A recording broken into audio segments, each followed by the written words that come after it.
Hello दोस्तों, how are you. आशा करता हूँ आप सभी बहुत अच्छे होंगे और अपनी परीक्षा की तैयारी बहुत मस्ती के साथ कर रहे होंगे। मैं धर्मेंद्र आप सभी को आपके अपने यूट्यूब चैनल कैरियर विन में स्वागत करता हूँ। आइए आज से हम एक नया टॉपिक वॉइस चालू करते हैं। पिछले क्लास में हमने टेंस खत्म किया है और इस क्लास से हम वॉइस चालू करने जा रहे हैं। तो सबसे पहले इस क्लास में जानेंगे कि आखिर वॉइस होता क्या है, वॉइस कहते किसे हैं और हमारे परीक्षाओं में वॉइस से संबंधित कैसे क्वेश्चन आते हैं। इन सारे चीज़ों को हम वॉइस में पढ़ेंगे। तो आइए सबसे पहले जानते हैं कि आखिर वॉइस किसे कहते हैं, वॉइस का मतलब क्या होता है। देखिए, वॉइस का मतलब होता है कि वॉइस भी क्या है, एक वर्ब का रूप है। वर्ब, आप देखिए वर्ब का क्या करना है कि वर्ब अलग अलग रूप चेंज करके अलग अलग मीनिंग देता है। वर्ब का जैसा आप रूप जानते होंगे कि V1, V2, V3, V4, V5 5 को वर्ब का रूप है, ठीक है। और उसके साथ अलग अलग हेल्पिंग वर्ब भी लगते हैं। तो वर्ब अपना 5 को रूप और उसके साथ अलग अलग हेल्पिंग वर्ब लगा के अलग अलग तरीका के मीनिंग देता है। जिस तरह के मीनिंग चाहिए उस तरीका के हमको वर्ब का रूप लिखना पड़ता है। वर्ब कहीं ना है कि किस तरीका का अलग अलग वर्ब का अलग रूप लिखेगा तो उसका माने अलग। जैसे मान लीजिए यहां लिखे हैं कि राम इट्स ए मैंगो, तो देखिए यहां पे V5 लिखे हैं। इसका मतलब क्या है कि राम आम खाता है, माने राम का यह इंटरेस्ट है, राम को आम खाने में रुचि है, माने राम आम खाना पसंद करता है। कभी कभी आज खाता है, कभी पहले भी खाया होगा, आगे भी खाएगा, इस टाइप से बात है। यानी राम को आम पसंद है। सिंपली यह बात है कि राम आम खाता है, यानी क्या, राम को आम पसंद है, जब भी आम मिलता है तो खा लेता है, कोई देगा तो खा लेगा, ऐसा बात नहीं है। समय बाद मैं चाय पीता हूँ, इसका मतलब क्या है, कोई चाय देगा तो मैं भी पी सकता हूँ। इसका मतलब थोड़ा कि मैं चाय पी रहा हूँ, हाँ मुझे चाय पसंद है, मुझे अगर कोई चाय देगा तो मैं पी सकता हूँ, कोई दिक्कत नहीं है मुझे, उसको कोई एलर्जी नहीं है। चाहे कोई हमको ऐसा नहीं है कि चाय मुझे नहीं पसंद है। इसका तो देखिए V5 लिखे तो, लेकिन वही मान लीजिए लिखे सी इज रीडिंग ए बुक, अब यहां पर लिखिए इज के साथ V4 लिखिए। अब यहां पर देखिए मानव मीनिंग क्या होगा, चेंज होगा कि वह किताब पढ़ रही है। अब यहां पर यह बता रहा है कि वह इस समय किताब पढ़ रही है। इस समय वह कौन सा काम करे, किताब पढ़ने का काम करे। तो माने बदल गया कि नहीं, वर्ब अलग फॉर्म यह क्या बता दिया कि आदमी यह काम अभी कर रहा है। हेल्पिंग वर्ब प्लस V4 लगा के हम क्या बता रहे हैं कि राम जो है, पहले लड़की जो है अभी किताब पढ़ रही है, लेकिन वही लिखते हैं कि सी ड्रिंक्स टी। इसका मतलब क्या, वह चाय पीती है, कोई देगा तो पी लेगी, नहीं देगा नहीं पिएगी। चाहे कल भी पी होगी, आज भी पीती, कभी पीती रहती है, कोई दिक्कत नहीं उसको। लेकिन यह नहीं बता रहे कि अभी चाय पी रही है, लेकिन वही कह रहे कि सी इज ड्रिंकिंग टी, मतलब वह अभी चाय पी रही है। अब वही कह रहे सी हैज ड्रंक टी, इसका मतलब क्या, चाय पी चुकी है, चाय पीने का काम पूरा। तो अलग अलग वर्ब का फर्क देखकर हम क्या बता रहे हैं, अलग अलग मीनिंग बदलते हैं। तो वही वर्ब का क्या क्या, यह भी वर्ब का फॉर्म ही है। वॉइस भी क्या है, वर्ब का रूप ही है, लेकिन इसका मेन काम क्या है, वर्ब का कौन सा रूप है। Voice is the form of verb, कौन सा रूप है, that shows whether subject is doer of action या रिसीवर। रिसीवर को दूसरा मान बोल सकते हैं non doer of action. Voice भी क्या है, वर्ब का रूप है, जिसका काम क्या है, यह बताना कि सब्जेक्ट काम कर रहा है या सब्जेक्ट काम नहीं कर रहा है। जो भी काम हो रहा है, क्या तो सब्जेक्ट कर रहा है या नहीं कर रहा है, वॉइस यही बताता है। वॉइस का खाली काम क्या है जी, कि बताए कि सब्जेक्ट जो है वो किसी एक्शन का डूअर है कि नहीं है, यही काम है उसका। दो काम कि क्या बताना, subject is doer of action, कि सब्जेक्ट काम को करने वाला है कि नहीं, डूअर है कि नहीं, सब्जेक्ट काम कर रहा है कि नहीं, एक्शन कौन परफॉर्म कर रहा है, काम कौन कर रहा है, एक्शन का डूअर कौन है, परफॉर्मर कौन है। यदि सब्जेक्ट परफॉर्मर है, क्या तो सब्जेक्ट परफॉर्मर होगा, नहीं तो सब्जेक्ट क्या होगा, रिसीवर होगा, परफॉर्म नहीं करेगा, नॉन परफॉर्मर या नॉन डूअर, यही ना होगा जी। किसी सेंटेंस में क्या होगा, का तो सब्जेक्ट काम करेगा, डूअर ऑफ एक्शन होगा, या सब्जेक्ट काम नहीं करेगा, या सब्जेक्ट क्या होगा, नॉन डूअर होगा। तो वॉइस का यही काम है कि बताना कि सब्जेक्ट क्या है, डूअर ऑफ एक्शन है या रिसीवर ऑफ एक्शन है। क्या है, डूअर ऑफ एक्शन, क्या है सब्जेक्ट डूअर ऑफ एक्शन है या रिसीवर ऑफ एक्शन है। रिसीवर को दूसरा नाम क्या देख सकते हैं, नॉन डूअर। नॉन डूअर से आसानी से समझ सकते हैं, यानी क्या सब्जेक्ट काम कर रहा है या सब्जेक्ट काम नहीं कर रहा है। कोई पूछे तो वॉइस किसे कहते हैं, आसानी से बताएं कि वॉइस क्या है, एक वर्ब का रूप है जो यह बताता है कि क्या सब्जेक्ट काम कर रहा है या सब्जेक्ट काम नहीं कर रहा है। ठीक है ना, क्लियर। इसका इस वर्ब फॉर्म से हम मात्र यही जान पाएंगे कि सब्जेक्ट एक्शन का डूअर है या एक्शन का नॉन डूअर है। एक्शन कौन परफॉर्म कर रहा है, यदि सब्जेक्ट परफॉर्म कर रहा है कि सब्जेक्ट परफॉर्म नहीं कर रहा है, दो ही बात। क्लियर। इस वर्ब फॉर्म से, वॉइस वाले वर्ब फॉर्म से हम क्या जानेंगे कि सब्जेक्ट काम कर रहा है या नहीं कर रहा है। क्लियर। तो इसी दोनों का आधार पर कि सब्जेक्ट डूअर है या नॉन डूअर है, इसी के आधार पर वॉइस को कितने भाग में बांट दिया गया है, दो भागों में बांट दिया गया। वॉइस को कितने प्रकार बता दिया है, कितने भाग बांट दिए गए, दो भाग में। एक एक्टिव वॉइस, दूसरा पैसिव वॉइस। एक्टिव मतलब क्या होता है, कोई चीज चल रहा है, कर रहा है, यानी सब्जेक्ट यहाँ एक्टिव है, यानी सब्जेक्ट डूअर। एक्टिव का मतलब कोई चीज करना, नहीं कहता कि आदमी एक्टिव है। एक्टिव मतलब क्या है भाई, कुछ कर रहा है, तो यहाँ पे करने का बात होगा। ठीक है ना, याद ऐसे रह सकते हैं। एक्टिव मतलब क्या होता है, भैया मैं एक्टिव हूं, यानी मैं क्या कुछ कर रहा हूं, मुझे पास कुछ करने की क्षमता है। तो active voice is the form of verb, भी वर्ब का वॉइस है तो वर्ब का फॉर्म ही होगा। Which show subject is doer of action, main यही है। एक्टिव वॉइस में क्या होता है, सब्जेक्ट एक्शन का डूअर होता है। जब भी सब्जेक्ट जो है डूअर ऑफ एक्शन होगा तो उसे बोलेंगे कि एक्टिव वॉइस में है, और जब नॉन डूअर होगा या एक्शन का रिसीवर होगा तो उसे क्या बोलेंगे, पैसिव। पैसिव मतलब क्या है, पैसिव है कोई चीज, यानी शांत है, कुछ नहीं कर रहा है यार, ऐसे पड़ा हुआ है, तो कुछ जब कर ही नहीं रहा है यानी नॉन डूअर है, वह कुछ नहीं कर रहा है भाई। जैसे कोई आदमी लेजी से पढ़ेगा, खा लो भाई, नहीं खाएंगे यार, मुंह में डाल दे, उस टाइप से आदमी, यानी कुछ चाह ही नहीं रहा है यार, जो हो जाए भगवान की कृपा से, मुझे कुछ नहीं करना, उस टाइप से। तो जो पैसिव वॉइस में क्या है कि ये भी वर्ब का फॉर्म है, जो शो क्या करता है, सब्जेक्ट इज रिसीवर या non doer of action. Subject क्या है, नॉन डूअर ऑफ एक्शन है, नॉन डूअर को ही रिसीवर बोला जाता है, यानी यहाँ एक्शन कर नहीं रहा है, खुद पर एक्शन ले रहा है।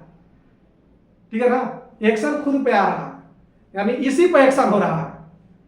जैसे मान लीजिए, एक समझने के लिए, मान लीजिए मैं आपको थप्पड़ मारा, यानी इधर मैं डूअर हूं, लेकिन मुझे ही कोई थप्पड़ मार दिया, यानी क्या हुआ, मैं एक्शन को रिसीव कर रहा हूं। मुझे कोई थप्पड़ मार रहा है, यानी मैं, जैसे मैं आपको थप्पड़ मार रहा हूं, आप मेरे एक्शन को रिसीव किए तो आप रिसीवर हो। तो जब एक्शन का रिसीवर ही सब्जेक्ट बन जाए, जैसे आपको जब सब्जेक्ट बना के बोला जाए तब बुझा जाएगा कि पैसिव वॉइस में। जब रिसीवर को सब्जेक्ट, जैसे मान लीजिए कि मैं पेड़ काट रहा हूं, तो यहाँ पर अगर मुझे सब्जेक्ट बना के बोला जाए तो बोला जाएगा कि एक्टिव वॉइस में। लेकिन पेड़ को यदि सब्जेक्ट बना दिया जाए कि पेड़ को काटा जा रहा है, यानी जो एक्शन को रिसीव कर रहा है, एक्शन को कौन रिसीव कर रहा है भाई, पेड़ रिसीव कर रहा है, क्योंकि पेड़ को काट रहे हैं। तो जब पेड़ को सब्जेक्ट बना देंगे तो बोलेंगे पैसिव वॉइस में, यानी नॉन डूअर जब सब्जेक्ट बन जाएगा तो बोला जाएगा पैसिव वॉइस में, जब डूअर सब्जेक्ट रहेगा तो बोला जाएगा एक्टिव वॉइस में। आइए कुछ एग्जांपल समझ लेते हैं। जैसे देखिए, पहला राम ईट्स फूड, अब ईट यहाँ भर क्या है भाई, ईट है, यही ना एक्शन है भाई। एक्शन क्या है, ईट, खाना। एक्शन कौन कौन कर रहा है, सब्जेक्ट कर रहा है, खाने का काम कौन कर रहा है, राम कर रहा है कि कोई और कर रहा है भाई, राम इट्स मैंगो, यानी सब्जेक्ट कर रहा है, यानी सब्जेक्ट यहाँ डूअर है। तो जब भी सब्जेक्ट डूअर होगा तो बोलेंगे कि क्या है भाई, एक्टिव वॉइस में। यहां पर देखिए, सी इज रीडिंग ए बुक, अब यहाँ पे एक्शन क्या है, रीडिंग, कौन पढ़ रहा है भाई, वह पढ़ रही है, यानी यहाँ रीड करने का काम कौन कर रही है, वह लड़की कोई है, वह कर रही है भाई, यानी यहाँ डूअर है। तो जब भी सब्जेक्ट डूअर होगा, देखिए यहाँ पे दोनों, राम भी डूअर है, सी भी डूअर है, सब्जेक्ट दोनों जगह डूअर है, यानी दोनों किस वॉइस में भाई, ए फॉर एक्टिव, बी से वॉइस, ठीक है ना, ए भी का मतलब एक्टिव वॉइस में। तो जब भी आपको सब्जेक्ट डूअर दिखाई दे तो समझ जाइए किस वॉइस में है, एक्टिव वॉइस में। लेकिन दूसरे में देखिए, the tree is being cut, the tree is being cut, पेड़ काटा जा रहा है, कट मतलब काटना, काटने का काम पेड़ कर रहा है। बताइए यहाँ पे जो सब्जेक्ट है पेड़ काट रहा है, नहीं, कोई पेड़ को काट रहा है। कोई लेबर मजदूर चाहे कोई आदमी पेड़ को क्या कर रहा है, काट रहा है। कट यहाँ पे कौन सा काम हो रहा है, काटने का काम पेड़ कर रहा है। ये बताइए, पेड़ कुछ को काट रहा है, नहीं, पेड़ को कोई काट रहा है, यानी काटने का काम पेड़ नहीं कर रहा, पेड़ खुदे कटा रहा है, एक्शन को यह रिसीव कर रहा है। या सीधे बोले कि भाई यह एक्शन यह नहीं कर रहा है, नॉन डूअर है। ट्री क्या है भाई, डूअर है, काटने का काम ट्री कर रहा है, नहीं, ट्री को कोई काट रहा है, दूसरा कोई ट्री को काट रहा है, यानी यह क्या है, नॉन डूअर बोलिए या रिसीवर बोलिए। तो जब सब्जेक्ट नॉन डूअर हो तो इसे किस वॉइस में बोलेंगे, पैसिव वॉइस में, पी फॉर पैसिव, भी से वॉइस। दूसरा देखिए, the shirt has been stitched या स्यूड, देखिए सुई मतलब होता है सिलना, स्टिच मतलब सिलना होता है। मान लो कोई चीज हल्का फुल्का फाटा है तो उसको सीना है तो स्टिच बोला जाता है, और बढ़िया से कपड़ा सी रहे हैं पूरा कपड़ा तो उसको सू बोला जाता है, SEW। तो यहाँ पर देखिए कि शर्ट को सिला जा चुका है। मान लीजिए किसी का शर्ट फटा हो तो उसको सिल दिया गया है, तो शर्ट को स्टिच किया जा चुका है, शर्ट स्टिच किया जा चुका है। तो यहाँ पर देखिए स्टिच करने का काम चाहे सिलने का काम शर्ट कर रहा है। यहाँ पर कौन सा काम हो रहा है, इस सेंटेंस में आप पढ़िए, the shirt has been stitch या स्यूड। बताइए इसमें सिलने का काम, कौन सा काम हो रहा है, सिलने का काम हो रहा है ना। इस सेंटेंस पढ़ने से आपको क्या पता रहा है कि यहाँ पर कौन काम हो रहा है भाई, सिलाई करने का काम हो रहा है। अब बताइए इस सिलाई करने का काम इस सब्जेक्ट कर रहा है, यही ना सब्जेक्ट है, शर्ट सिलाई करने का काम कर रहा है, या दर्जी कर रहा होगा, टेलर कर रहा होगा, या मान लीजिए किसी की बहन मम्मी चाहे आप ही मान लीजिए सिले हो। सिलाई करने का काम शर्ट तो नहीं किया है, शर्ट खुद सिला गया है, इसी को सिल दिया गया है, यानी एक्शन खुद यह रिसीव किया है। चाहे इसको बोलिए नॉन डूअर है, काम खुद यह नहीं कर रहा, शर्ट खुदे काम नहीं कर रहा, शर्ट पर खुदे काम हो रहा है, यानी खुद इसी को सिला जा रहा है, यानी एक्शन को खुद यह रिसीव कर रहा है, यानी नॉन डूअर है। सब्जेक्ट क्या है भाई, नॉन डूअर है, सब्जेक्ट काम नहीं कर रहा है। जब भी सब्जेक्ट काम नहीं कर रहा हो तो आप किसे बोलेंगे कि यह किस वॉइस में है, पैसिव वॉइस में है। या सब्जेक्ट खुद काम को रिसीव कर रहा हो, कोई चीज हो रहा हो उसका रिसीव करना मतलब क्या, किसी चीज का परिणाम भुगतना। यानी मान लीजिए सिल रहे हैं तो मान लीजिए हम सिल रहे हैं, लेकिन किसी को तो छेद रहे हैं भाई, सिलाई कर रहे हैं, छेद के डोरा से किसी को मार रहा है, शर्ट को मार रहा है, यानी सिलने का कौन सा रिसीव कर रहा है, किस पर सिलाई का प्रभाव पड़ रहा है, सिलाई का प्रभाव शर्ट पर पड़ रहा है, जिस पर प्रभाव पड़ता है उसको रिसीवर बोला जाता है। जैसे मान लीजिए कि कोई आम खा रहा है, मैं आम खा रहा हूँ, तो ठीक है कि खाने का काम तो मैं कर रहा हूँ, लेकिन किस चीज पर प्रभाव पड़ रहा है, देखिए आम पे प्रभाव पड़ा, आम गायब हो गया ना भाई, आम यहाँ पर बच रहा है, खा गए आम गायब, दिखाई नहीं दे रहा है, आम पर प्रभाव उसका पड़ा। तो जिस पर प्रभाव पड़ता है उसको बोलते हैं रिसीवर, यानी एक्शन को क्या किया, रिसीव किया, इसलिए उस पर प्रभाव पड़ा। तो जिस चीज पर अफेक्ट पड़ता है ना, जैसे जो काम कर रहा था, काम का अफेक्ट किसी पर पड़ेगा ना। जैसे मान लीजिए मैं थप्पड़ मारा, तो मैं मारा तो काम करेगा तो मैं काम किया, लेकिन इसका प्रभाव आप पे पड़ा कि नहीं, आप रोने लगे या आपको चोट लगा, तो आप क्या हो गए, रिसीवर हो गए, ठीक है ना। तो जो काम को रिसीव करता है उसको रिसीवर बोलते हैं या नॉन डूअर बोलते हैं। तो यहाँ पे जो रिसीवर है, रिसीवर यदि सब्जेक्ट है या नॉन डूअर सब्जेक्ट है उसे बोलेंगे पैसिव वॉइस। क्लियर।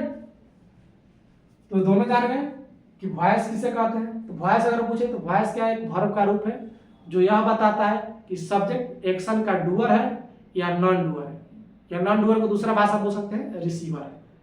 और इसी के आधार पर वॉइस को दो भागों में बांटते हैं।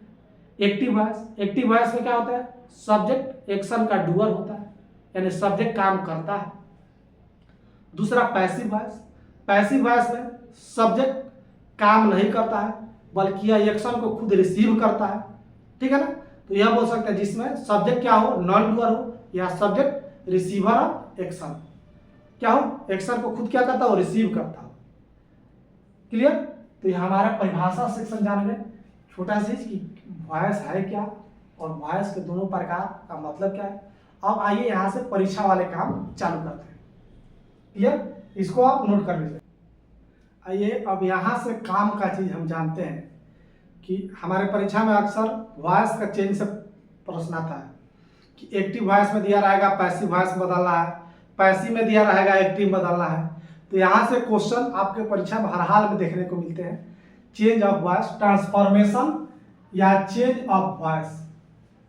अब देखिए ट्रांसफॉर्मेशन में एक बात ध्यान रखिएगा, एक छोटी सी बात है लेकिन ध्यान रखिएगा कि ट्रांसफॉर्मेशन में एक्टिव से आप पैसिव बनाएं या पैसिव से एक्टिव बनाएं, उस सेंटेंस का मीनिंग चेंज नहीं होता है, मीनिंग सेम रहता है, मीनिंग में कोई बदलाव नहीं रहेगा, बस वर्ब का रूप चेंज हो जाएगा, ठीक है ना, वर्ब का रूप चेंज हो जाएगा, लिखने का तरीका चेंज हो जाएगा, सब्जेक्ट डूअर रहेगा एक्टिव में, पैसिव में सब्जेक्ट डूअर नहीं रहेगा, बस यही अंतर है कि लिखने का तरीका बदल जाएगा।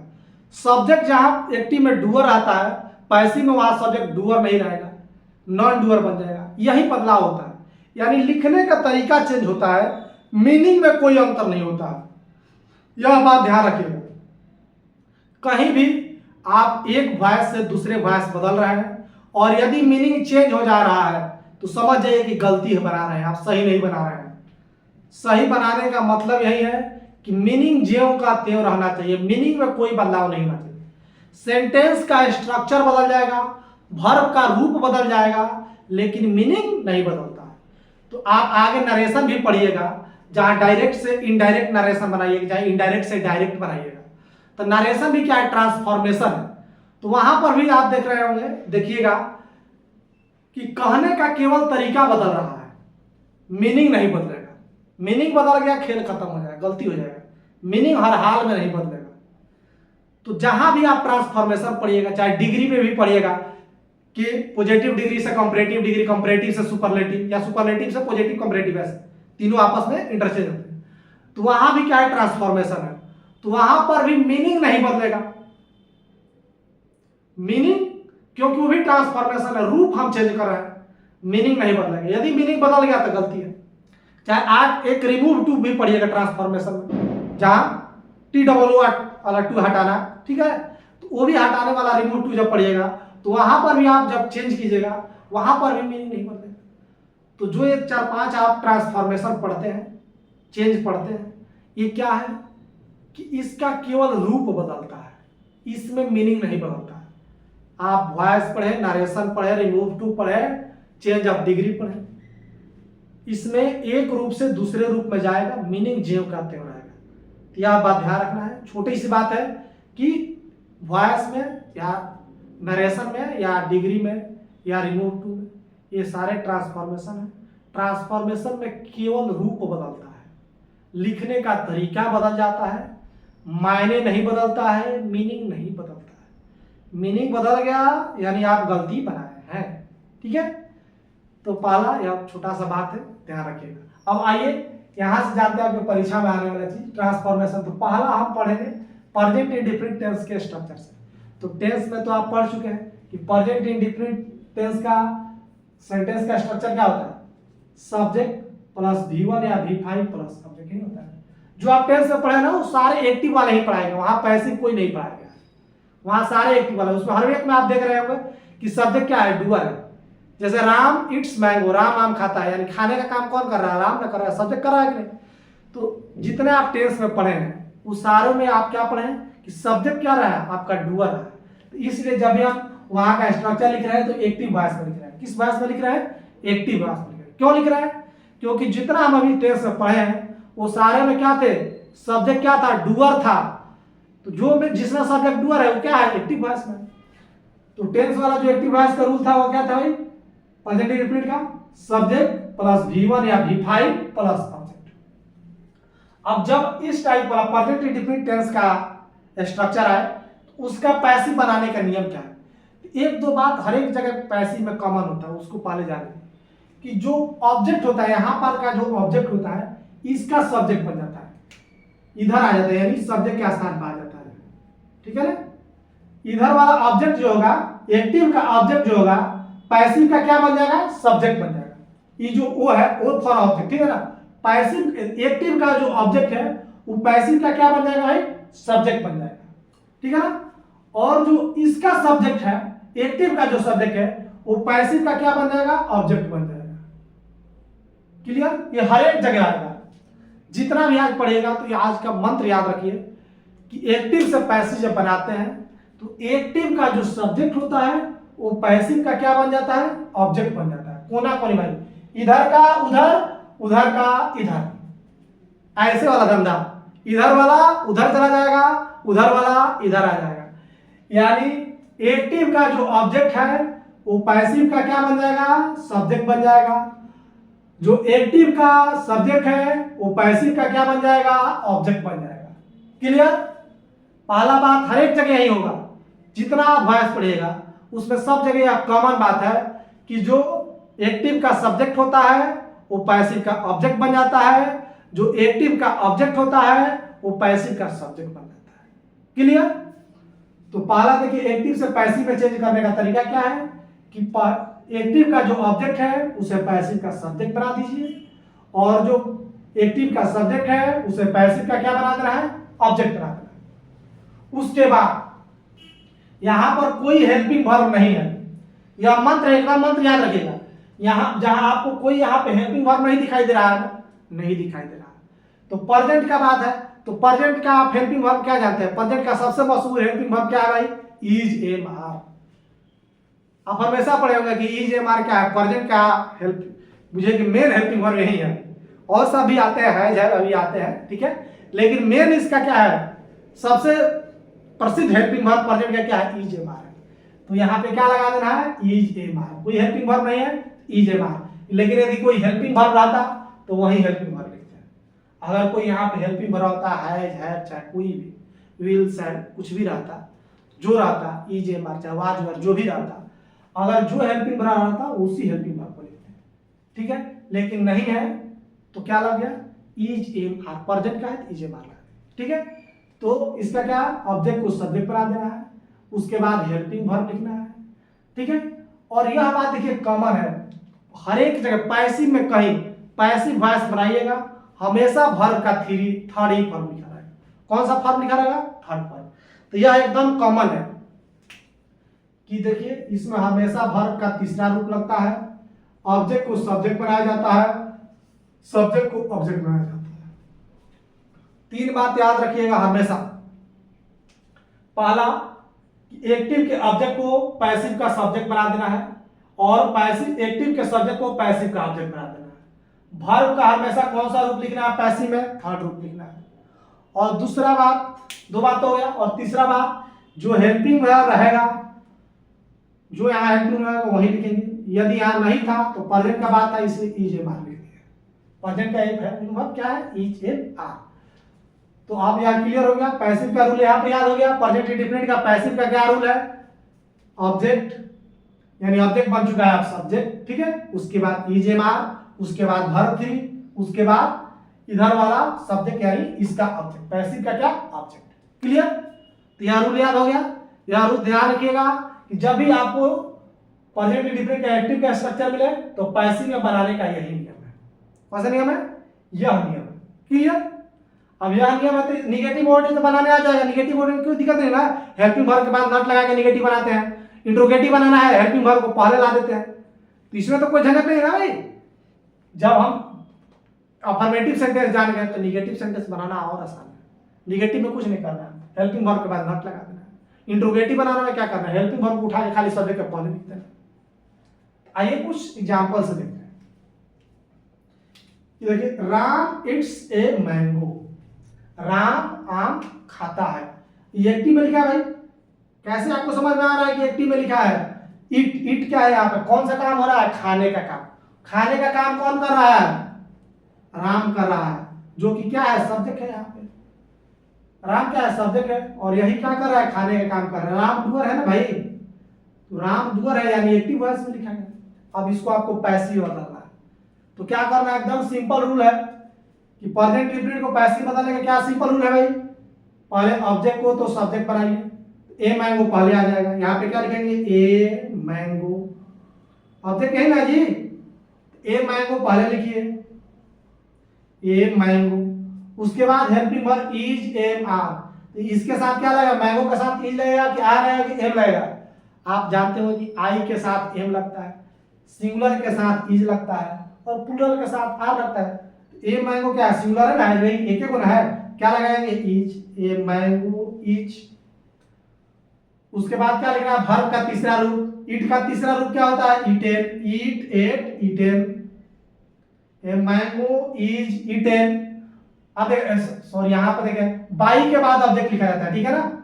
बाई के बाद यहाँ पे कौन सा, भाई, ठीक है। यहाँ प्रीपोजिशन, मेन प्रीपोजिशन क्या होता है, सॉरी छूट गया बहुत बड़ा मिस्टेक हो जाता है। बाई, मेन बाई है, आएगा और प्रीपोजिशन जानिएगा जब आप पढ़ाएंगे तो बाई के अलावा भी कुछ प्रीपोजिशन जैसे टू लगता है वो हम बताएंगे। बाई और उसके बाद क्या लिखना है जी, इसका जो सब्जेक्ट, यानी इसका सब्जेक्ट जो है पैसिव का क्या बन जाता है, ऑब्जेक्ट बन जाता है।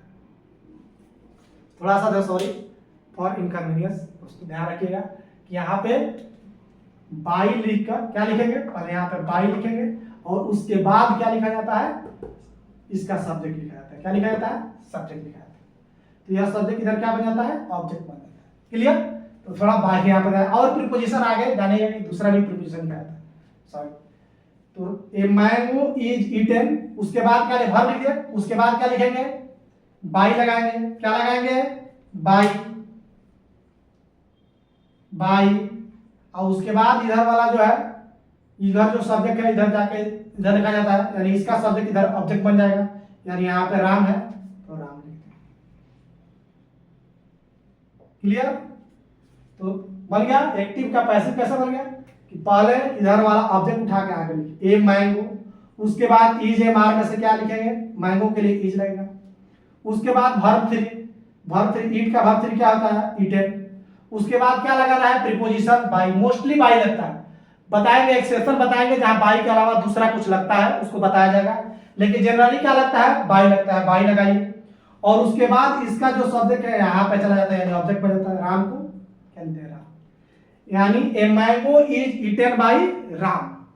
देखिए दोनों का मीनिंग सेम है, Ram it's a mango, Ram आम खाता है, आम राम के द्वारा खाया जाता है। बात है कि ना भाई, दोनों में आम को कौन खा रहा है, रामे खा रहा है। कहने का तरीका बदल गया। यहाँ पे देखिए केवल सब्जेक्ट जो है, यहाँ पे ईट का जो सब्जेक्ट है, ईट खाने, खाने का काम आम कर रहा है, भले सब्जेक्ट बन गया मैंगो लेकिन खाने का काम आम नहीं ना कर रहा है। यानी यहाँ पे देखिए नॉन डूअर सब्जेक्ट बन गया,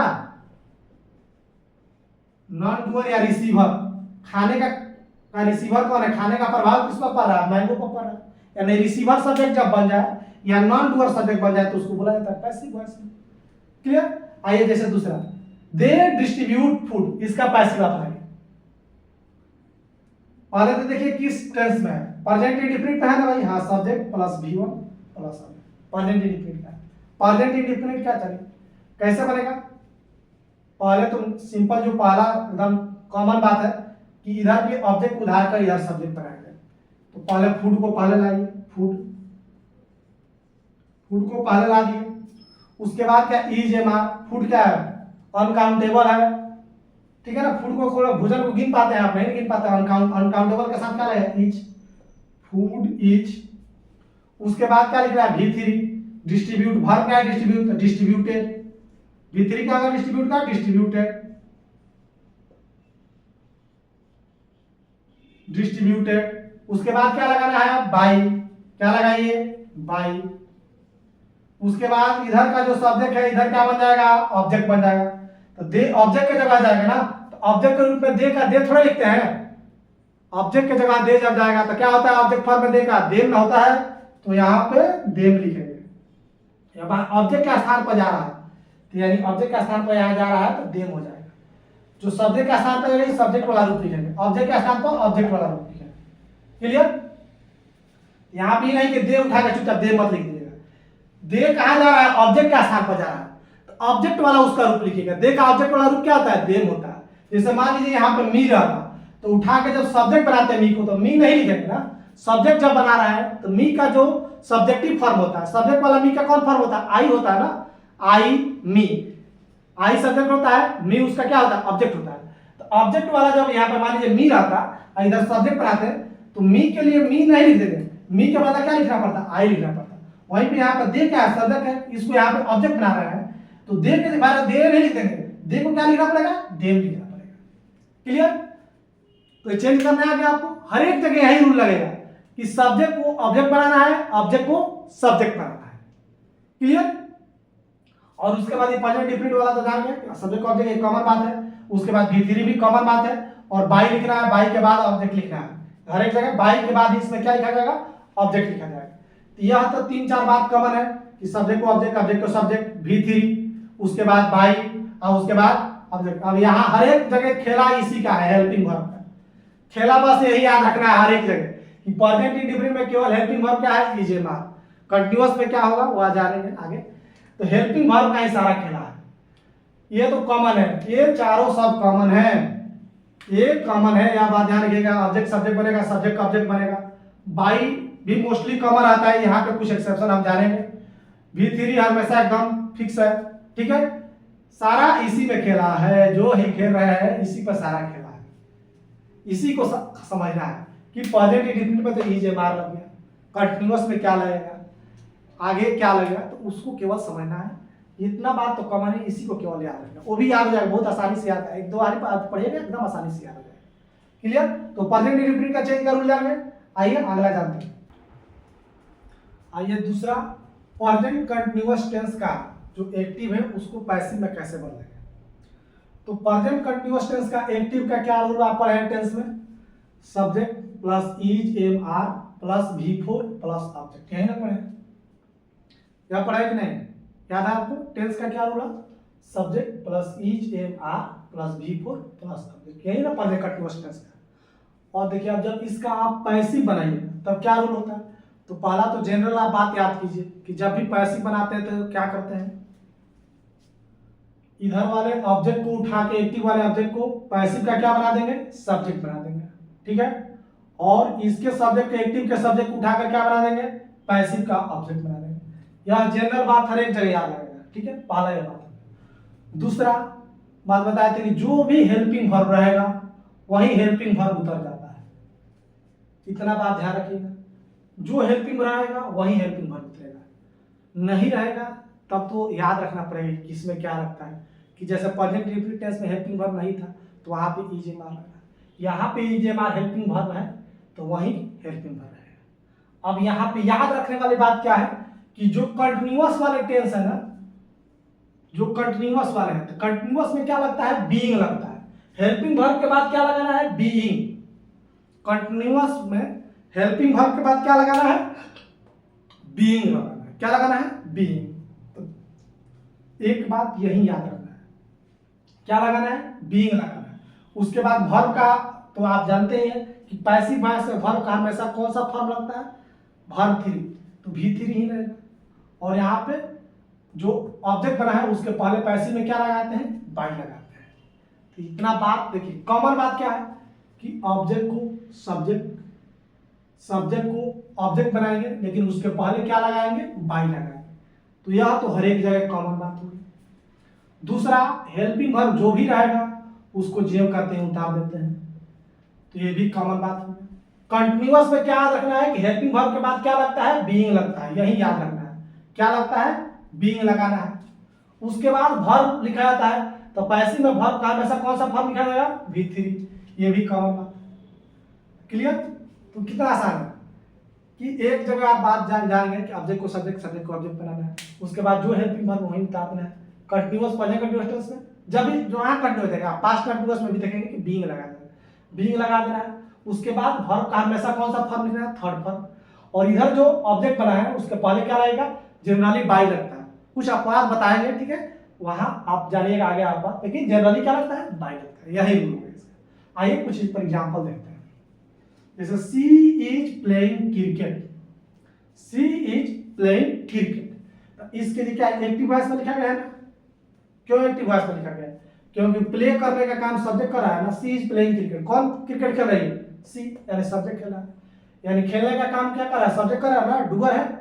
सब्जेक्ट क्या है हमारा, डूअर है, यानी एक्टिव वॉइस में। क्लियर।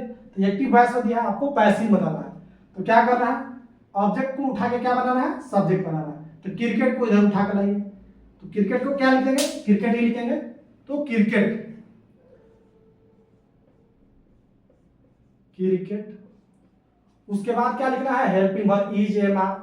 तो देखिए क्रिकेट के साथ इज लगता है, लेकिन तो अगर दूसरा कोई लगता होता तो इज एम आर में से कोई लगा सकते हैं, जो लगेगा वही लगाना है, नहीं कि चुपचाप जो इज के इज लिख देंगे। अगर यहाँ पे आर की जरूरत पड़ी तो आर लिखेंगे, एम की जरूरत पड़ी तो एम लिखेंगे।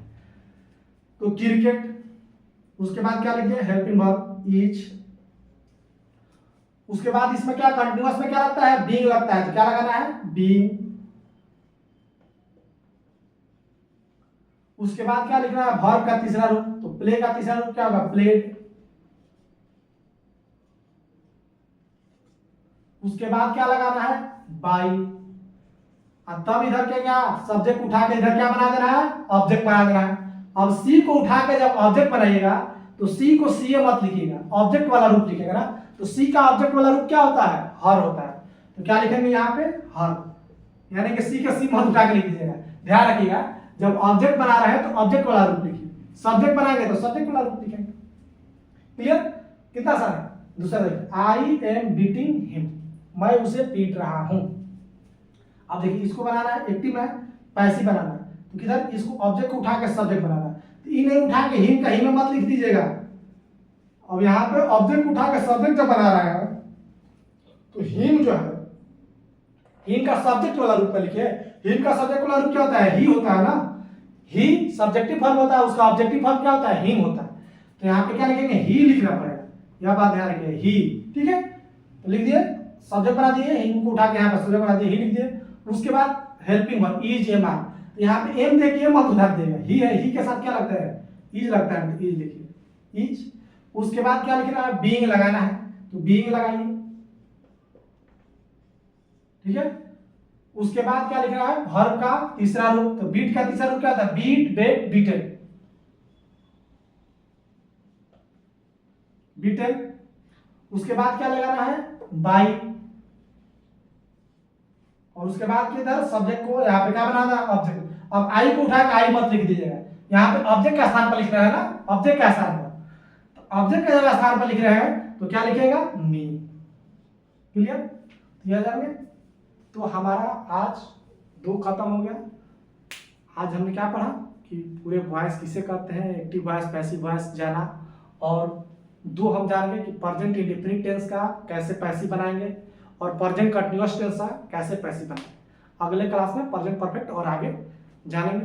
तब तक के लिए धन्यवाद। और मेरा काम अच्छा लग रहा हो तो मेरे चैनल को सब्सक्राइब कीजिए और वीडियो को ज़्यादा से ज़्यादा शेयर कीजिए, लाइक कीजिए। मिलते हैं नेक्स्ट क्लास में प्रेजेंट परफेक्ट टेंस के पैसिव वॉइस के साथ।